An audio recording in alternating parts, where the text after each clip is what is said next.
قومی اسمبلی اجلاس سے خطاب کرتے ہوئے عمر ایوب نے کہا ہے کہ جو مخصوص نشستیں ہمیں ملنی تھیں وہ ہمیں نہیں ملی، اس لیے اسپیکر، ڈپٹی اسپیکر اور وزیر اعظم کا الیکشن غیر قانونی ہو گیا ہے۔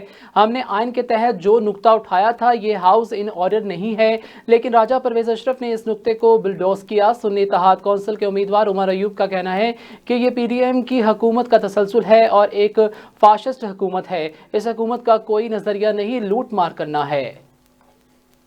3 نومبر 2022 پہ آتے ہیں اور 3 نومبر کے بھی جو انسیڈنٹ ہوا تھا اس کا رسپانسیبل کون؟ یہی شہباز شریف جو یہاں یہی رسپانسیبل تھا۔ 3 نومبر 2022 کو کیا ہوا تھا؟